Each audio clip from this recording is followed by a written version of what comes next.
వేసవి కాలం. ఎండలు మండిపోతున్నాయి. గ్రామంలో ఇళ్లలో కూడా వేడి తగ్గడం లేదు. పగలు బయటకి రావడం కష్టమైపోయింది. ఇలాంటి సమయంలో మన చంటి మళ్ళీ ఒక కొత్త ఆలోచనతో ముందుకొచ్చాడు. ఒక రోజు చంటి చెట్టు కింద కూర్చుని చల్లని గాలిని ఆస్వాదిస్తూ ఉన్నాడు. అప్పుడే అతనికి ఒక ఐడియా వచ్చింది. చెట్టు కింద ఇంత చల్లగా ఉంది, ఇలాగే గడ్డితో చిన్న ఇల్లు కట్టితే లోపల కూడా చల్లగా ఉంటుందేమో అని అనుకున్నాడు. ఆ ఆలోచన వెంటనే తన ఫ్రెండ్ అతిలోకసుందరికి చెప్పాడు. ఆమె ఆశ్చర్యంగా, వావ్ చంటి, ఇది సూపర్ ఐడియా, వేసవిలో అందరికీ ఉపయోగపడుతుంది అంది. మరుసటి రోజు నుంచే పనిలోకి దిగాడు చంటి. పొలాల నుంచి గడ్డి తెచ్చాడు. చెక్కలతో ఫ్రేమ్ తయారు చేశాడు. చిన్న గడ్డి ఇల్లు కట్టడం మొదలుపెట్టాడు. కొన్ని రోజుల్లో చంటి ఒక చిన్న, అందమైన గడ్డి ఇల్లు రెడీ చేశాడు. అందులోకి వెళ్లి చూసిన వాళ్లు ఆశ్చర్యపోయారు. అయ్యో, బయట ఎండగా ఉంది, లోపల చల్లగా ఉంది అని చెప్పడం మొదలుపెట్టారు. చంటి ఐడియా నిజంగా పనిచేసింది. చంటి వెంటనే మరో ఐడియా ఆలోచించాడు. ఇలాంటి గడ్డి ఇళ్లను కట్టించి జనాలకు రెంట్కి ఇస్తే ఎలా ఉంటుంది?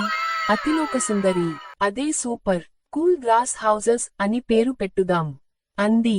చంటి చిన్నగా 2 నుండి 3 గడ్డి ఇల్లు కట్టించాడు.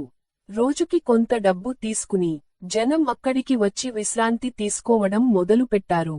కొద్ది రోజుల్లోనే చంటి గడ్డి ఇళ్లకు చాలా డిమాండ్ పెరిగింది. పక్క గ్రామాల వాళ్లు కూడా వచ్చి చూసి, మాకు ఇలా కట్టించండి అని అడిగారు. చంటి బిజినెస్ పెరుగుతూ పోయింది. కాని కథలో ట్విస్ట్. ఒక రోజు పక్కనే ఒక వ్యక్తి కూడా గడ్డి ఇల్లు కట్టడం ప్రారంభించాడు. కాని అతను చీప్ మెటీరియల్ వాడాడు. లోపల అంత చల్లగా లేకపోయింది.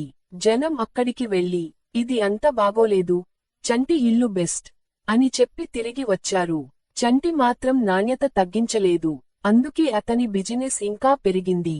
చివరగా ఒక సాయంత్రం చంటి తన గడ్డి ఇళ్ల దగ్గర కూర్చుని సంతోషంగా అన్నాడు, చిన్న ఆలోచన పెద్ద సక్సెస్ అయింది.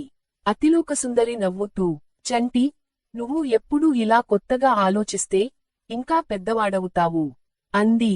ప్రకృతి ఇచ్చినదాన్ని ఉపయోగిస్తే మంచి అవకాశాలు వస్తాయి. కొత్తగా ఆలోచిస్తే విజయం మన వెంట వస్తుంది.